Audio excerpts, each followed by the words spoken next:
Hello everyone. स्वागत है आप सभी का ट्राई दिव्यांश क्लासेस चैनल पे। तो हमने जो है पीछे जो है अहमद शाह जो है उसके बारे में पढ़ लिया था। फिर अहमद शाह के बाद में हमने अजीजुद्दीन के बारे में पढ़ लिया था कि अजीजुद्दीन को जो है आलमगीर सेकंड के नाम से जो है उसके ऊपर बैठा दिया जाता है शासन पे, मतलब राजा बना के, किसके द्वारा, इमादुल मुल्क के द्वारा। और जो अहमद शाह है उसको क्या कर दिया जाता है, अहमद शाह को अंधा करके जो सलीमगढ़ की जो जेल है उसके अंदर डाल दिया जाता है और जो राजमाता है उनको भी कैद कर लिया जाता है। अब जो हमारा राजा बनता है वो कौन बनता है, आलमगीर सेकंड बनता है। आलमगीर सेकंड 1754 से 1759। एक बात तो यही कि मेन बात तो यही कि इसके टाइम पे क्या हुआ था, 1757 का जो प्लासी का युद्ध जो हुआ था वो इसी के टाइम हुआ था। प्लासी का युद्ध, प्लासी का युद्ध इसी के टाइम पे हुआ था। जो ईस्ट इंडिया कंपनी जो है, अंग्रेज जो है, उनके लिए क्या हुआ था, सत्ता के लिए प्रवेश द्वार साबित हुआ था। तो इसका आलमगीर सेकंड जो है इसका वास्तविक नाम क्या था, अजीजुद्दीन नाम था इसका। और ये क्या था, ये इसने औरंगजेब की जो आलमगीर की जो उपाधि है वो उपाधि जो है वो इसने धारण की थी। वजीर कौन था इसका, इमादुल मुल्क, जिसने गाजीउद्दीन की उपाधि धारण की, वजीर ने, इमादुल मुल्क ने, उसी के द्वारा जो है ये क्या है, शासक बना था। फिर क्या हुआ कि अब जो शासन का जो सारा काम काज था वो किसके द्वारा चलाया जा रहा था, वो सारा का सारा वजीर के हाथों से ही चल रहा था। शासन की बागडोर वगैरह है, क्योंकि वजीर संभाल रहे थे सारी चीज़ें वगैरह।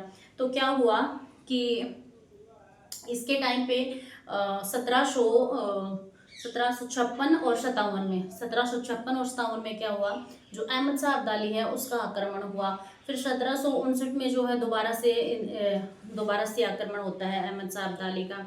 फिर क्या होता है कि मराठों का आक्रमण होता है 1758 में। और इमादुल मुल्क जो है उसने क्या किया, जो आलमगीर सेकंड है इसकी क्या करवा दी, हत्या करवा दी। हत्या क्यों करवा दी, क्योंकि आलमगीर सेकंड जो है वो ये जान गया था कि भाई हमें तो ये शासन करने नहीं देगा, ये वजीर बना है, तो हमें क्या है, इसको हटाना पड़ेगा और इसकी जगह कोई दूसरा वजीर बनाना पड़ेगा।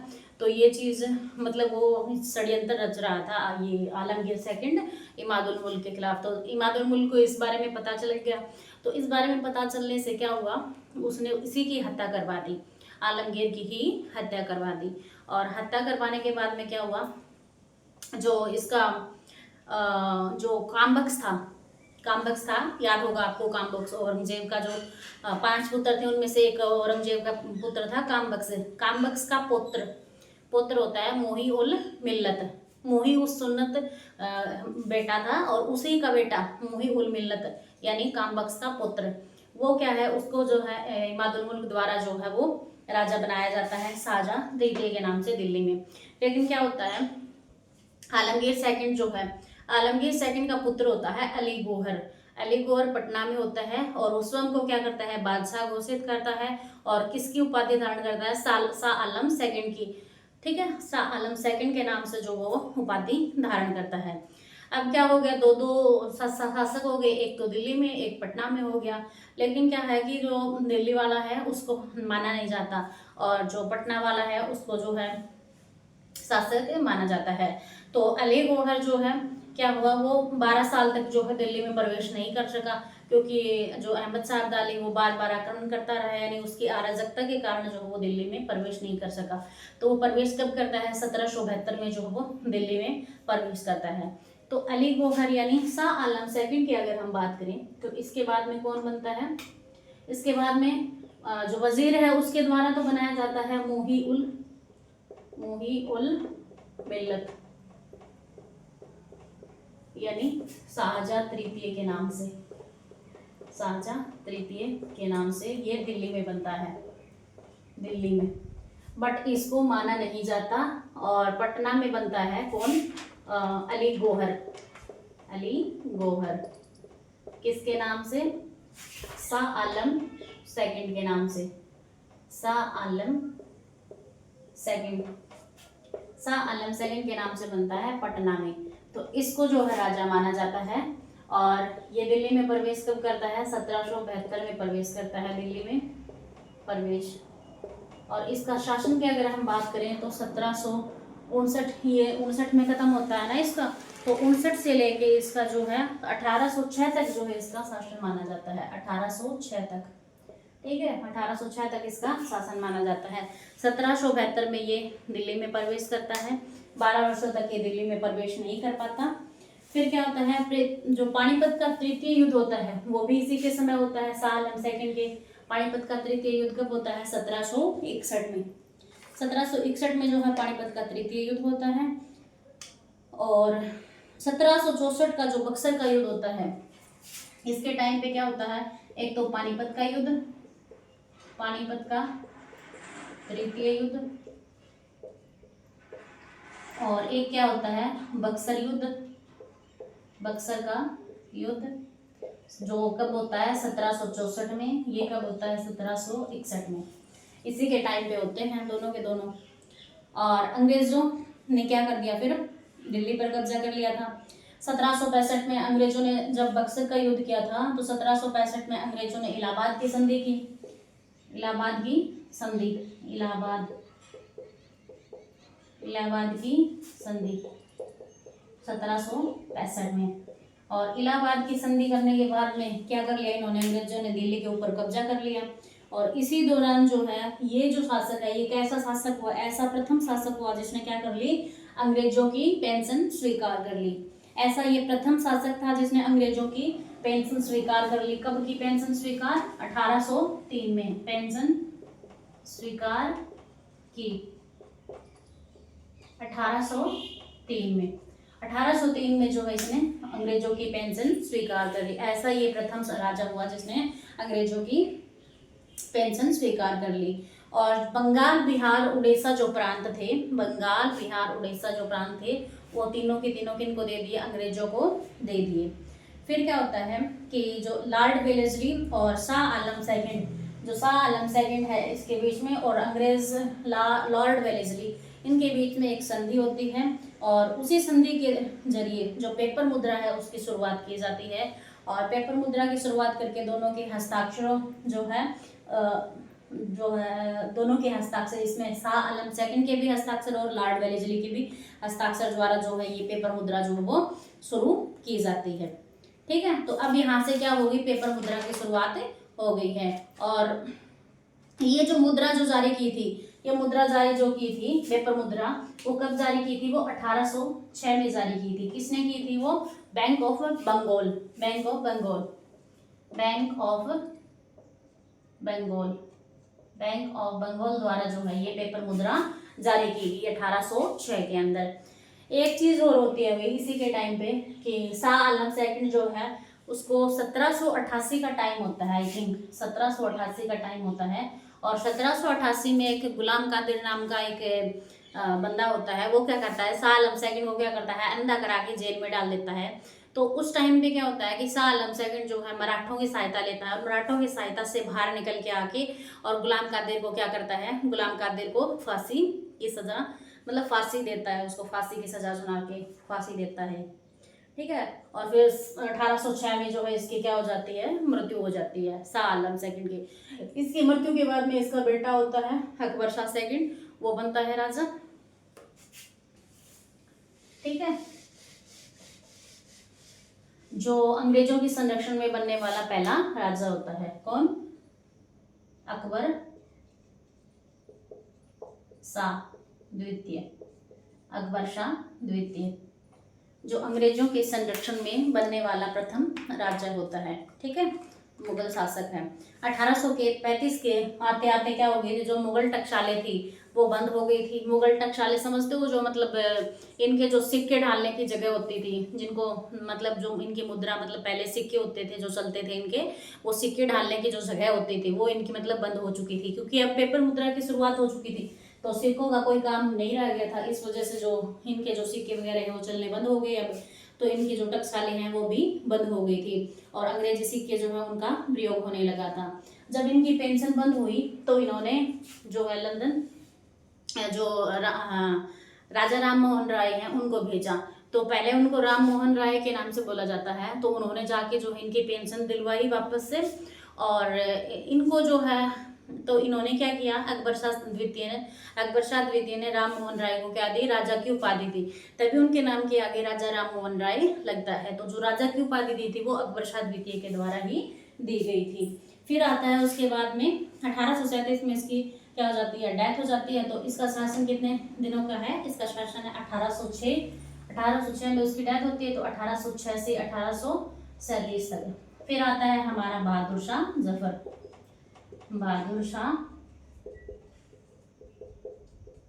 जफर। इसका शासन होता है 1837 से 57। ये क्या है, ये अंतिम मुगल शासक हैं और जफर के नाम से इन्हें जाना जाता है, क्योंकि जफर नाम से ये क्या लिखते थे, शायरी लिखते थे। और हसन अकबरी जो वो इनके क्या थे, आध्यात्मिक निर्देशक। इब्राहिम जोफ और असद उल्लाह खां गालिब जो वो इनके क्या थे, वो कविता के शिक्षक थे। वो इनको कविता सिखाया करते थे, तो कविता के शिक्षक थे। और 11 मई जो 1857 की जो क्रांति जो शुरू हो चुकी थी क्रांतिकारियों द्वारा, तो उस क्रांति में 11 मई 1857 को इनको जो है क्या नाम दिया गया था, क्रांतियों ने बादशाह हिंदुस्तान की उपाधि दी थी। फिर इनको जो है क्या है, अंग्रेजों द्वारा इनको जो हुमायूं का मकबरा है उसमें ये जाके छुप गए थे। तो हुमायूं के मकबरे से इनको जो है गिरफ्तार किया गया और इनको रंगून भेज दिया गया। और रंगून क्या कर दिया गया, इनको रंगून भेज दिया गया। और 1862 में जो है इनके रंगून में डेथ हो जाती है, रंगून में इनकी मृत्यु हो जाती है। तो ये था हमारा जो लेटर उत्तरवर्ती मुगलकालीन जो शासक थे उनके बारे में डिटेल, ठीक है, परिचय। तो अगर हम मोटे मोटे कारणों के बारे में देखें तो कि जो मुगल साम्राज्य का पतन है वो क्यों हुआ, तो सबसे पहले तो यही कि औरंगजेब की जो धार्मिक नीति थी, दक्कन नीति थी, उनके कारण जो है ये ऐसा हुआ।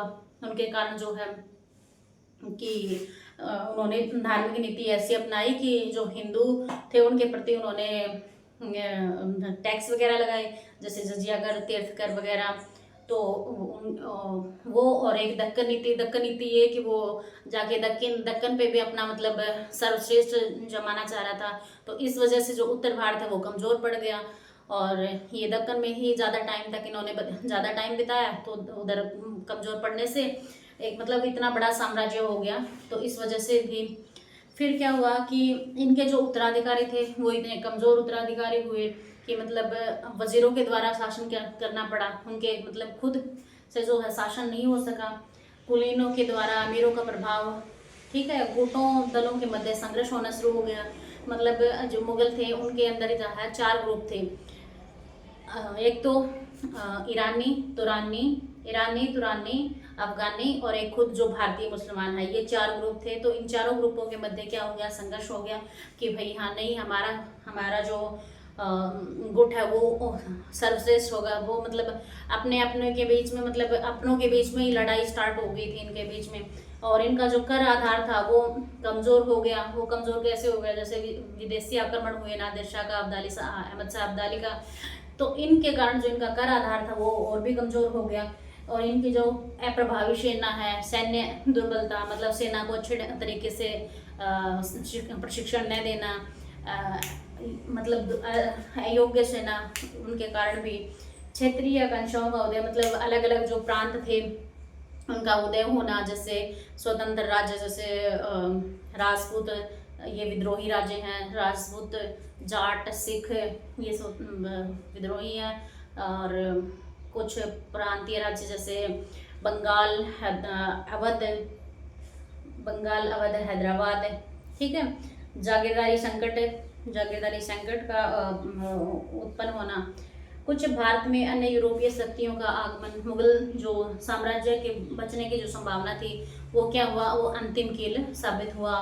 क्यों? क्योंकि वो भारतीय जो यूरोपीय आगे थे वो क्या थे, वो इनसे भी 2 कदम आगे थे। तो इस वजह से ये उनके आगे टिक नहीं पाए। उत्तराधिकारी युद्ध इनके आपस में, मतलब भाई भाइयों के बीच में उत्तराधिकारी युद्ध, एक शाही फरमान जो था जारी किया था, वो भी इनके मतलब पतन का कारण बना। तो ये कुछ मतलब गिने चुने कारण हैं जो मतलब इनके मुगल साम्राज्य के पतन के कारण बनते हैं।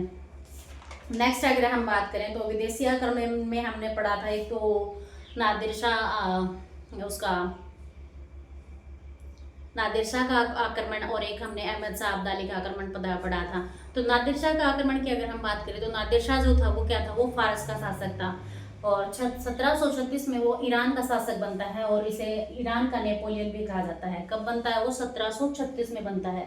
1736 में वो क्या बनता है? ईरान का शासक बनता है, जिसे ईरान का नेपोलियन भी कहा जाता है। ईरान और हिंदुस्तान के मध्य क्या थे? राजनयिक संबंध जो थे वो अस्पष्ट थे। तात्कालिक कारण की अगर हम बात करें तो ईरान और मुगलों के साथ जो है राजनीतिक संबंध थे, यानी दूतों का आदान प्रदान होता था वहां पे, ठीक है। फिर क्या हो गया कि दूतों का आदान प्रदान जो है वो बंद करने पर नादिर शाह ने मोहम्मद शाह के दरबार में एक दूत भेजा था। जो मोहम्मद शाह थे उस टाइम पे, जो जिनको रंगीला बादशाह भी कहा जाता है, रंगीला बादशाह कहा जाता है, जो 1719 से 1748 तक जो शासक रहे थे मोहम्मद शाह अख्तर, रोशन जहाँ अख्तर भी बोलते हैं जिनको। तो उनके पास जो है नादिर शाह ने क्या है, दूध भेजा था। तो उस दूध का जो है इन्होंने नज़रअंदाज कर दिया, मोहम्मद शाह ने कोई रिप्लाई नहीं किया उसका। और फिर दूसरा क्या था कि नादिर शाह को, मतलब नादिर शाह के भी कानों में भरा जा रहा था कि भारत में बहुत सोना है, मतलब इतना धन है वहाँ पे, ये है वो है। तो उसके मन में भी भारत को लूटने की इच्छा जगी।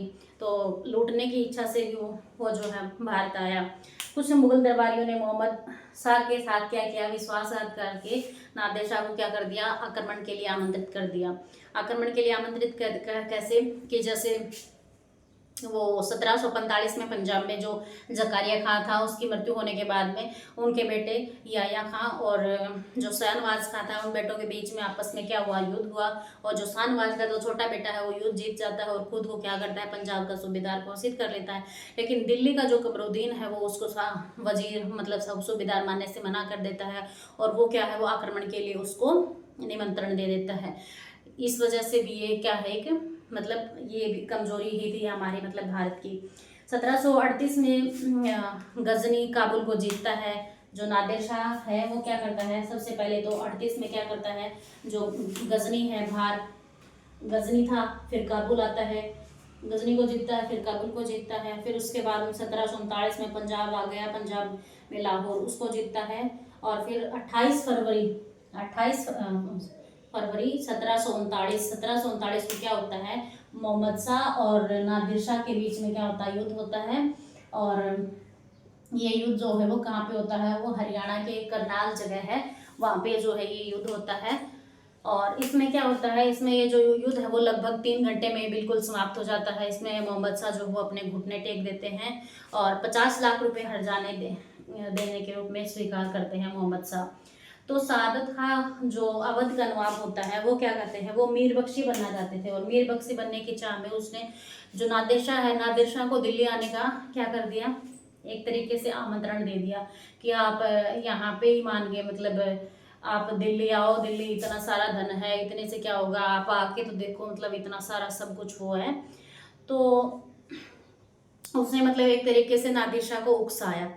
तो उकसाया जब नादिर शाह जो है, फिर क्या हुआ कि नहीं हम दिल्ली चलेंगे, तो वो दिल्ली गया। दिल्ली गए तो दिल्ली क्या हुआ, दिल्ली कब गए वो, मार्च 1739 को दिल्ली गया और मई में गया था वो वापस दिल्ली से, मतलब 3 महीने रह के गए थे। और लगभग 30,000 लोग जो है वो मारे गए। 30,000 लोग मारे कैसे गए कि मतलब एकदम से भगदड़ मच गई कि भाई ये तो यहाँ पे दिल्ली में आ गए और ये हमारी सेना को मारने वाले हैं, मार रहे हैं, या एक तरीके से मतलब ये अफवाह फैला दी। और अफवाह फैलाने के चक्कर में जो है फिर नादिर शाह ने भी क्या कर दिया, अपने सैनिकों को ऑर्डर दे दिया कि भाई ठीक है आप काट दो जो भी निहत्थे वगैरह जो भी आए आगे सामने। तो लगभग 30,000 लोग जो है वो मारे गए और 30 करोड़ रुपए नगद और कोहिनूर हीरा तक तेताउस जो शाहजहाँ का था उसको ये जो है नादिर शाह अपने देश ले गया। क्या क्या लेके गया, 30 करोड़ रुपए लेके गया, कोहिनूर हीरा था जो तख्त तेताउस में लगा हुआ था, शाहजहाँ का था, वो लेके गया। कश्मीर, सिंध, ठट्टा बंदरगाह जो थे उनको क्या कर लिया इन्होंने, उनके ऊपर अधिकार कर लिया। और पंजाब के गवर्नर को क्या कहा इन्होंने कि 20 लाख रुपए प्रतिवर्ष देने को कहा। मोहम्मद शाह की बेटी का विवाह भी जो है नादिर शाह से करवाया गया। जो मोहम्मद शाह की बेटी थी उसका विवाह भी नादिर शाह के द्वारा नादिर शाह से करवाया गया। तो ये सारी चीजें जो है वो कौन लेके गया, नादिर शाह लेके जाता है कहाँ पे, अपने फारस में।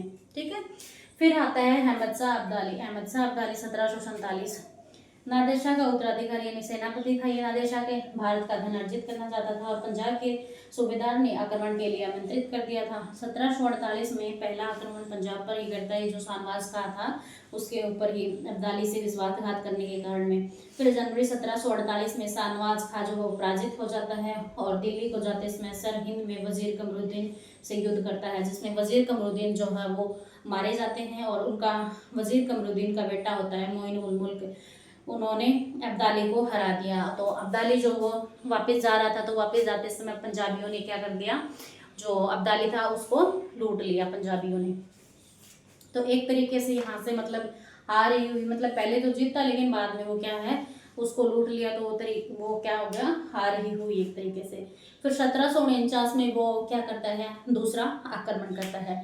और ये आक्रमण जो करता है, तो ये जो युद्ध होता है वो किस किस के बीच में होता है, वो मन्नू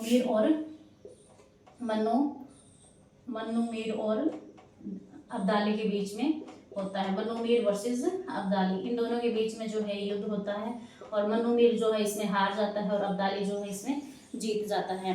फिर इनके बीच में संधि होती है जिसमें कहा गया कि आप मन्नू मीर जो है वो पंजाब के 4 महल और 14 लाख रुपए वार्षिक देने होंगे, लेकिन ये बाद में पहले तो हाँ भर देता है, लेकिन बाद में ये भी क्या करता है, देने से मना कर देता है।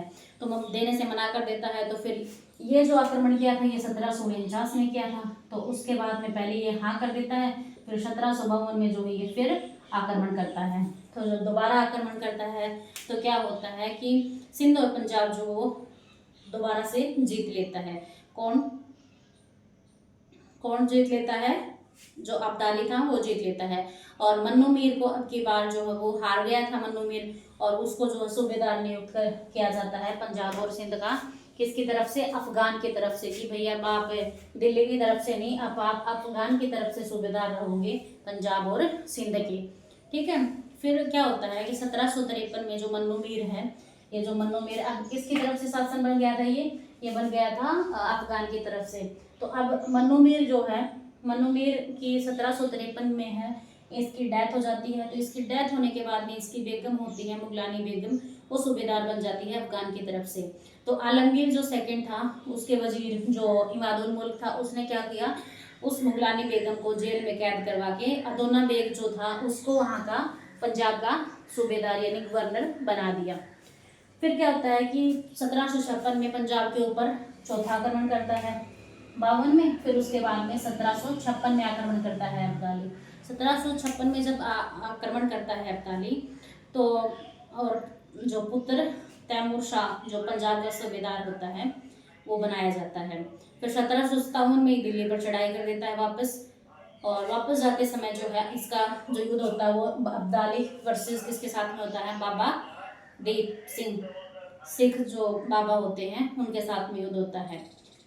फिर 1758 में क्या होता है, तैमूर शाह को हटाकर भगा दिया जाता है, और तैमूर शाह को हटाकर जब भगा दिया जाता है तो 1759 में युद्ध होता है वापस से। और ये युद्ध जो है अब्दाली और मराठों के बीच में होता है, जिसमें अब्दाली वर्सेस मराठा जो दत्ताजी हैं उनके बीच में होता है, जिसमें दत्ताजी हार जाते हैं। और ये अम्बाला के त्रावड़ी में हुआ था ये, और अम्बाला के त्रावड़ी में हुआ था, और इसमें अब्दाली जीत जाता है, और अब्दाली जीत के फिर क्या कर लेता है, दिल्ली पे अधिकार कर लेता है। फिर क्या होता है 1761 में फिर जो अब्दाली है मराठों के बीच में युद्ध होता है, जिसे पानीपत का तृतीय युद्ध कहा जाता है, जो पानीपत के अंदर लड़ा जाता है। इसमें सदाशिवराव भाऊ और अब्दाली, ठीक है, इनके बीच में लड़ा जाता है। तो सदाशिवराव भाऊ जो है मराठे जो वो हार जाते हैं। तो इसका परिणाम क्या हुआ कि दिल्ली एक तो कमज़ोर थी, दिल्ली पर जो दबाव था वो अब्दाली का रह गया था, क्योंकि अब्दाली जो वो जीत के उसने दिल्ली को क्या कर लिया था, एक तरीके से उसके ऊपर अधिकार कर लिया था। मुगलों की हार और पश्चिमी यूरोपियों की नज़र, जैसे ही मुगलों की हार हुई तो इधर जो पश्चिमी यूरोपियन थे उनकी नज़र जो भारत के ऊपर पड़ गई। भारत में उत्तर और दक्षिण में कोई भी जो है कोई भी जो शासक था वो ऐसा योग्य शासक नहीं था कि मतलब जो अब्दाली है उसके साथ में आक्रमण कर सके और उनको भगा सके। और एक तरीके से अगर देखा जाए तो कि भारत का जो खजाना था वो क्या हो गया था, वो खाली हो गया था। और ईस्ट इंडिया जो कंपनी है उसको भी क्या हो गया था, उसको भी मौका मिल गया था भारत में आने का, प्रवेश करने का। और मराठों की पराजय ने जो है इस युद्ध को जो है एक मतलब नया मोड़ दे दिया। और मराठों की जो पराजय थी वो उसका वो एक परिणाम ये भी था कि जो राजा था उन राजाओं का एकजुट न होना, कि सभी अगर राजाएं अगर एकजुट होकर लड़ते तो आज अहमद शाह अली मतलब इतना धन वगैरह लूट के नहीं लेके जाता। ये हमारा जो था अब्दाली का आक्रमण हमने पढ़ा। फिर इसके बाद में जो है हम पढ़ेंगे कि जो नए जो राज्य हैं जिनका उदय हुआ था, नए राज्यों का उदय, जैसे हैदराबाद में जैसे निजाम, उसके बाद में हैदराबाद के बाद में जैसे अवध, बंगाल, राजपूत राज्य, सिख राज्य, जाट राज्य, इनके बारे में हम जो है पढ़ेंगे नेक्स्ट क्लास में। क्लास अगर आपको अच्छी लगे हो तो प्लीज़ लाइक कर देना, शेयर कर देना और सब्सक्राइब कर देना चैनल को। Thank you.